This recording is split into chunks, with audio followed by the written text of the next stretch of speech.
The moment I stepped into work in my miniskirt, my supervisor's unsettling eyes locked onto me. With a smirk tugging at his lips, he said, "It's getting chilly, I wouldn't want you to get cold. How about warming up on my lap? My kidneys are aching. How about you come to give them a little tap, sweetheart?" Using my black belt skills in taekwondo, I kicked him back a good 2 meters. Yet he had the nerve to twist the story in front of everyone, saying, "I love my wife and kids. I can't accept your advances, no matter how bold you are." Now, everyone at the company thought I was using my looks to move up in the company. And that scoundrel, he played disdain before, but I wasn't about to hold back anymore. As a true heiress, it was time for some girl power to teach this pervert a lesson. "Well, Dixie, wearing a miniskirt and showing some leg today, are we? Come over and sit on my lap." Thinking I had misheard, I paused mid-coffee prep and turned around, stunned. There was Declan Wright, the 40-something supervisor lounging on the break room sofa, patting his thigh and giving me a clear signal to come over. He grinned, the kind of smirk that sent a chill down my spine. "Don't take it the wrong way. It's getting colder, and I'm just concerned about a delicate young lady like you catching a chill. Come here, I'll warm you up." To me, it was nothing short of bewildering.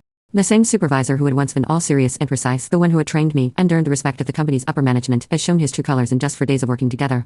In a flurry of nerves, I grabbed my coffee cup and turned to escape the break room, but as I hurried past, Declan's fingers wrapped around my hand, holding me in place. "You girls always act so pure," he sneered, his middle-aged voice driven with disdain. "Ain't new guy picks you up every day. How about I take you home today?" Out of nowhere, a cold realization hit me. The thought crept in that I felt like I was being followed to and from work lately, and it seemed all too likely that he was responsible. He wasn't mistaken.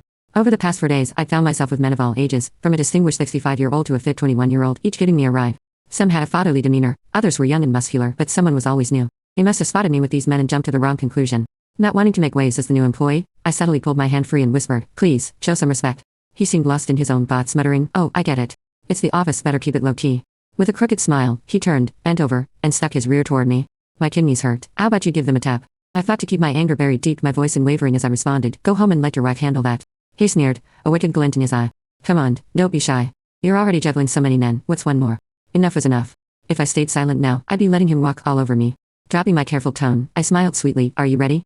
"Come on, baby." Declan's smirk deepened, his tongue running over his lips as he tilted his hips in a taunting gesture. Placing my coffee aside, I raised my right foot and, with the precision of a taekwondo strike, delivered a solid kick straight to his backside. He shot backward, landing with a thud 2 meters away, groaning in pain. The sound brought my colleagues rushing into the break room to see what had caused the commotion. I lifted my coffee, a smug grin playing on my lips, ready to spill the beans on what had just gone down, until Declan, with his usual flair, twisted the entire story, flipping it on its head in a heartbeat. "Dixie, I love my wife and kids.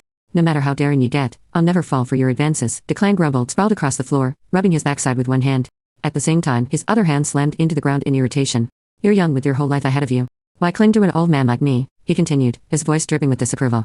"I put up with your flirtatious messages, but today you crossed the line.